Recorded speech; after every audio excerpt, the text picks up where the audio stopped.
मैं doctor Supriya Puranik, test tube baby consultant and practising obstetric and gynaecology more than 20 years. बहुत बार fallopian tube के बारे में यानी कि गर्भ नलिका के बारे में बहुत सारे प्रश्न पूछे जाते हैं।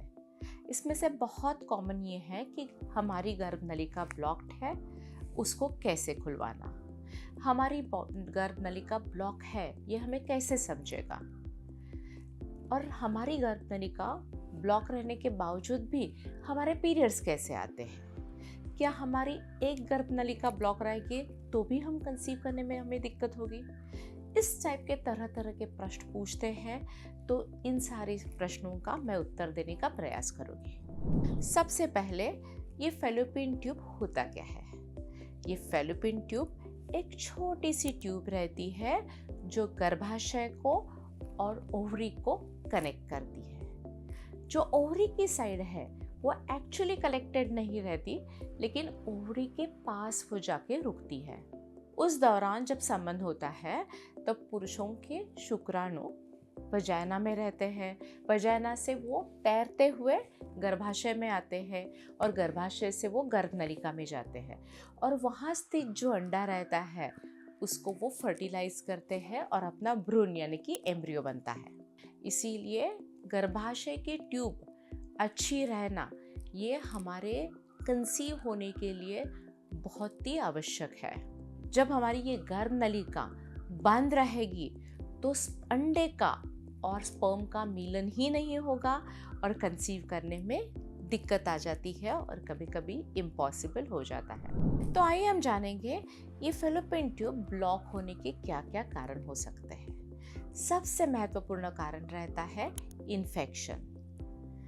जब हमारे गर्भाशय को इन्फेक्शन रहता है तब उसको पेल्विक इन्फ्लेमेटरी डिसीज कहते हैं, और वो इन्फेक्शन ट्यूब की तरफ चला जाता है यानी कि गर्भ नलिका की तरफ जाता है, और गर्भ नलिका को भी इन्फेक्शन हो जाता है और वो अपना अंडे उठाने का कार्य खो बैठती है, और उसके साथ ही इन्फेक्शन की वजह से अंदर स्कारिंग हो जाती है और गर्भ नलिका बंद हो जाती है।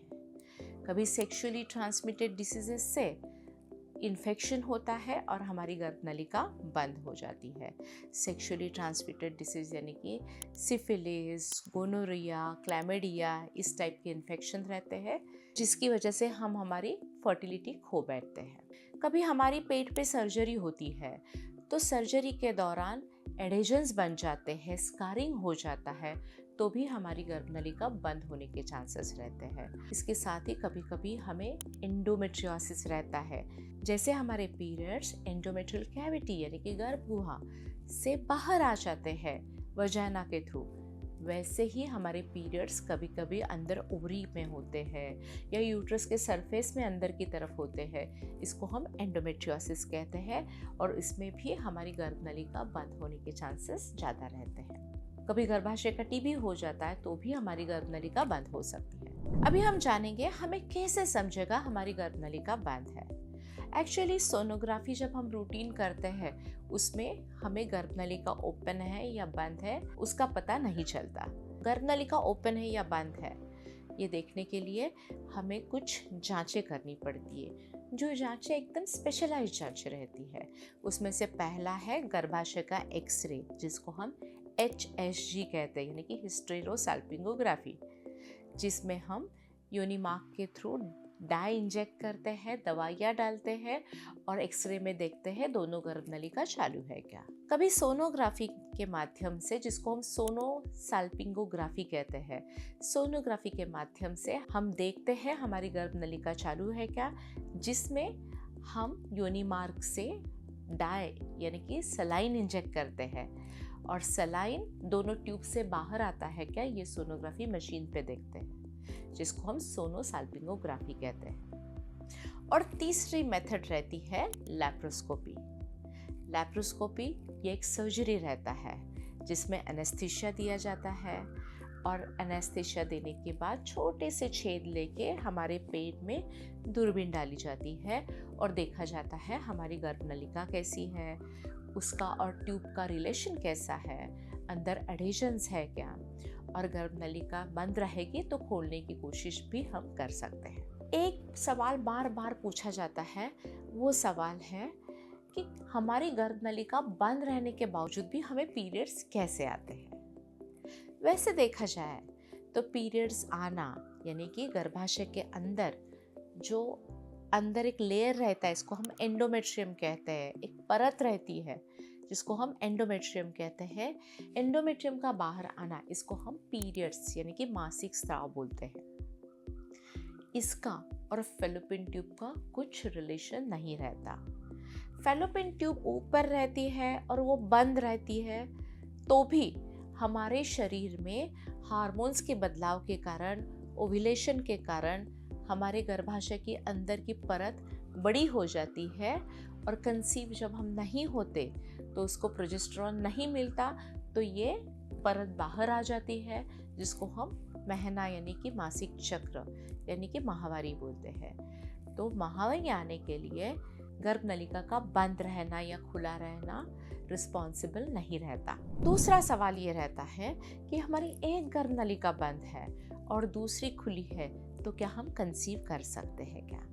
जब हमारी एक गर्भनलिका बंद रहती है तो उस साइड से कंसीव होने की उम्मीदें ना के बराबर रहती है, लेकिन दूसरी गर्भनलिका जब चालू रहती है तो उस साइड से जब ओव्यूलेशन हो जाता है तो कंसीव होने की चांसेस अच्छे रहते हैं।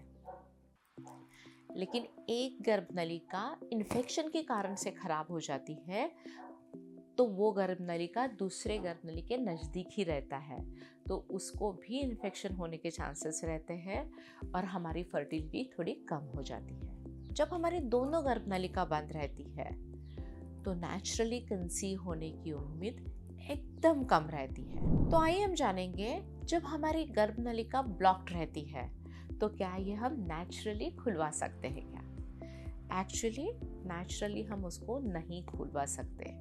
वो खुलवाने के लिए हमें सर्जरीज करनी पड़ती है, जो रहती है हिस्ट्रोस्कोपिक ट्यूबल रिकैनलाइजेशन। इसमें हम हिस्ट्रोस्कोपी और लैप्रोस्कोपी दोनों कंबाइन सर्जरी करते हैं और उसमें देखते हैं कि क्या हमने ये गर्भनलिका ओपन की है क्या, और हम जान सकते हैं क्या हम ये गर्भनलिका जो ब्लॉक्ड है ये ओपन कर सकते हैं। लेकिन जब हमारी दोनों गर्भनलिका बंद रहती है, एकदम टाइटली बंद रहती है या खराब रहती है, स्पेस्टिक रहती है, तो बिल्कुल डरना नहीं। हमारे पास एक अच्छा तरीका, टेक्निक है जो साइंटिफिकली प्रूवन है। इसको हम कहते हैं IVF, जो गर्भनलिका का काम है, जिसमें स्पर्म और एग का मिलन हो जाता है, फर्टिलाइजेशन हो जाता है, एम्ब्रियो बनता है, वो बंद रहने के बावजूद नहीं होता। ये काम हम IVF में बाहर करते हैं। बाहर हम अंडों का और स्पर्म का मिलन करते हैं, भ्रूण तैयार करते हैं और ये भ्रूण हम गर्भाशय में छोड़ देते हैं। तो जब हमारी गर्भनलिका ओपन करने के बावजूद भी फंक्शनल नहीं रहती तो हमें बेबी जरूर हो सकता है, और वो भी IVF टेक्निक के द्वारा।